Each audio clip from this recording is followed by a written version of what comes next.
everybody, welcome to my hometown. We are at the Sandwich Town Beach at the site of the famous Sandwich Boardwalk, and I am so excited to share all the wonderful treasures that you find in this wonderful ocean habitat. We are going to go to the salt marsh. We're going to take a peek at the ocean just to see how it looks a little bit different than the beach that we were at yesterday at Brant Rock. And I'm going to talk to you a little bit about some of the plants and the wildlife that we'll find. So come on along, let's go for a walk. So right now we're going to walk up the boardwalk to see the ocean, but I wanted to show you, these are beautiful beach roses. They're a native plant of this beach, and you find them in many beach areas around the Cape.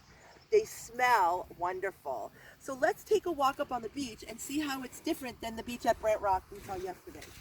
This is the Sandwich Town Beach. As you can see, as we walk a little further down, you can see that there's a lot of rocks here and some similar wave action, but the view is different. This is Cape Cod Bay. If you look at over where I'm pointing over there, that is the entrance to the Cape Cod Canal. It's a major shipping route that a lot of big ships go. There's no big ships today, but who knows? Maybe in a minute we'll see one. You can see the similar parts to the beach we were on yesterday is there's a lot of rocks on this beach, but this beach is on Cape Cod Bay. It's a little bit more protected. There are jetties that are periodically placed to help control the way that the wave action affects the sand. What's really sad though is that many years ago this beach had huge sand dunes, and now the sand dunes got washed away many years ago in several storms, so they have really worked to restore the dunes, which is why you can only walk in designated places. One of the things that's really important is to, when you do go to a public beach, is to make sure you do stay where they tell you to stay, because you don't know if you're hurting the environment if you're running along the dunes. But today we're just taking a quick peek at this beach. Let's go take a look at the salt marsh that is part of this beautiful Sandwich Town Beach. Ready to go down around the boardwalk in the salt marsh. This salt marsh is actually officially named Mill Creek, and if you can see, there's kind of like a river that runs through it, and that used to be called the Old Harbor. A long time ago, that was where the boats would come in and out of Sandwich, but now change happens and it's the way it looks. But at high tide, we're here again at low tide. At high tide, that river is filled so that boats can go up and down it. Let's go take a look at what we find inside. Hi everybody, here I am at the edge of Mill Creek. We're going to go see what's in there, and as you can see, if you look at this water, remember yesterday we found some water on the beach. Water always goes to its lowest point. Let's see what's in this water. As you can see, I'm walking on some of this is kind of muddy clay. It's a little bit grayer, ouch, than the clay, and I've already found some pieces of shells. This looks like a clam shell, some kind of I think they call them bivalves. But you can see we're going to have an attachment attached to this that shows all the shells that you can see. So here's some more shells. Again, I imagine the seagulls were dropping it for their lunch. Let's go down into the water and see what we can find. So here I am in the water, and I don't know if you can see, but if I bend down, I can just pick up a periwinkle. And if you look at this periwinkle, there's some seaweed that are attached to it. And again, I'm going to put it right back where I found it. In this creek, there's a lot of seaweed, and you can see that there's a lot of broken shells and things that have probably been washed up from different storms in different places. There's a lot of sea life in here. There are minnows that are swimming around. You can't really see them. And if you look over there, you can see sort of the muddy cliffs. Well, at high tide, the water goes all the way up to the top of those cliffs.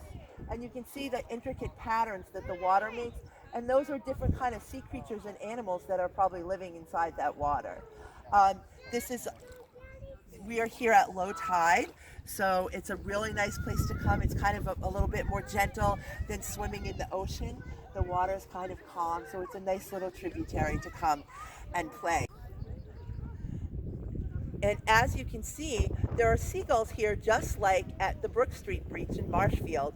And again, they're the quintessential seagulls with the white and gray and black feathers. And they're just hanging out. They're probably looking for some crabs or maybe going to eat some minnows for breakfast.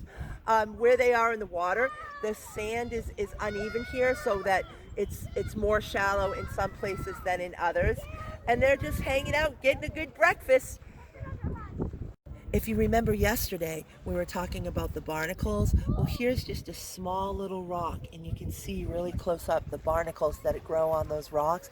Barnacles attach themselves to rocks, and they open up and they eat plankton from the water. So I'm going to put this right back where it belongs. But a lot of these rocks on here, these little rocks, they have barnacles.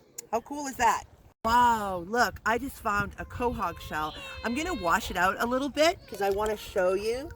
And if you look at the beautiful purple coloring, the Wampanoags, the indigenous people, they would make jewelry from this. They called it wampum. They would make jewelry from these beautiful rocks. And also, I was told they would use it as a way to trade kind of like money, but I'm not sure. I'm going to fact check that for you. But here is a quahog, and you can see that it must have been dropped by the seagull because here's the other side, because quahogs would have another side to it, and inside would be the meat. But the seagull probably dropped it on a rock and got some breakfast. Let's see what else we can find. So here's another example. If you look here, there we go. I'm trying to get some, it's mixed with sand, but we have some more clay. This is a little bit more gray, and it doesn't have so much plant matter in it as the clay that we saw at the beach in Marshfield. There's a lot of clay at this beach. So again, you need to be careful when you're walking. Water shoes are a must. Sometimes when you're at the beach, you may be afforded the privilege of seeing something very special. This is a picture of a seal.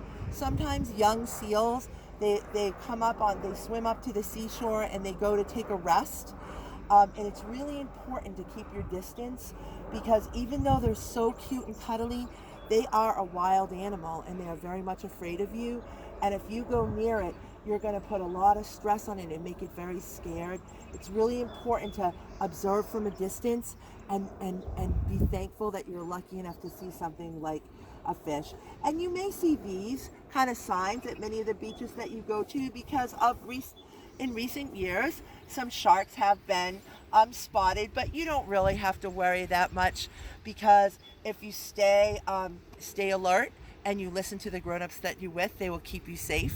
And usually if there is a shark sighting, one of the authorities will come and tell you that you need to get out of the water. So if a lifeguard does say there's a shark sighting and you need to get out of the water, please get out of the water. We always listen to those people, grown-ups who are in charge and who are there to keep us safe. Over here in the salt marsh, you might be wondering what those blue boxes are. Well, those blue boxes are put to catch mosquitoes so that scientists can find out what type of mosquitoes are in the area and to be able to identify in case the mosquitoes have any type of issues like West Nile virus or any of those mosquito-borne diseases. So they've been there as long as I can remember.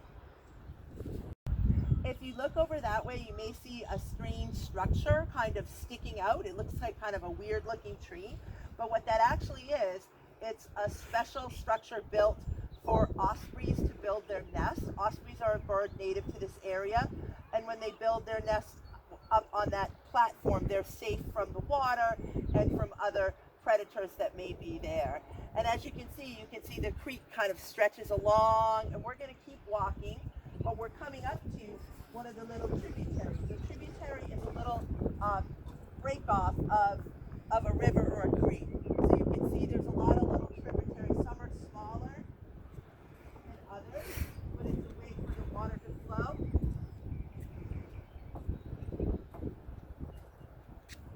So this is the highest point of the Sandwich Boardwalk, and right now it's low tide, so it would be very dangerous if you jumped off. But when the tide is high, this whole area is filled with water. So much water that large fish come in from the ocean and people fish here. And another one fun thing that people do is jump off the side and into the water. If you look over here, you might say, what are those strange looking things in the water? Well, those are actually baby oysters. They are cultivating oysters in those spaces, and it's kind of a new technology, and it's really cool that maybe someday you'll be eating an oyster from Sandwich, Massachusetts that came right from this boardwalk. As you can see, the tide is very, very low today, and you can see all the different kinds of things that have washed up. There are many shells down there, and you can't really see them with our camera, but if you go closer to the sides, you might see some of those crabs that we saw in the pictures. It's a very vibrant place with a lot of sea life in it, and it's really important that we protect places like this because there's birds and there's sea creatures and there's wondrous nature all around us. So I hope you enjoyed this visit to the boardwalk, and if you get a chance, Sandwich is not very far from many of your homes. It's a beautiful, beautiful town, and it's one of the oldest towns on Cape Cod. And I'm so proud that I'm able to call it my hometown. This is a sign that just tells a little bit more about, they call it the Sandwich Plank Walk. I always know it as the Boardwalk, but it was originally built in 1875.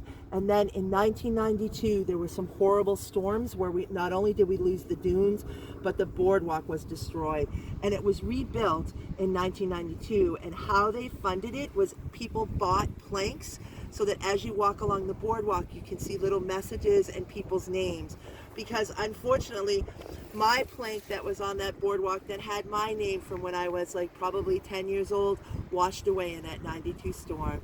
But they're talking about building a new boardwalk that's a little bit more sturdy and will be protected from the elements.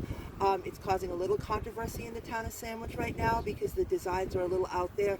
I just hope and pray that they can maintain the integrity because this is a beautiful place. Well, I am so excited because tomorrow we are going to Dartmouth and going to a different type of beach. It's called Horseneck Beach, and I'm sure you will love it. See you then!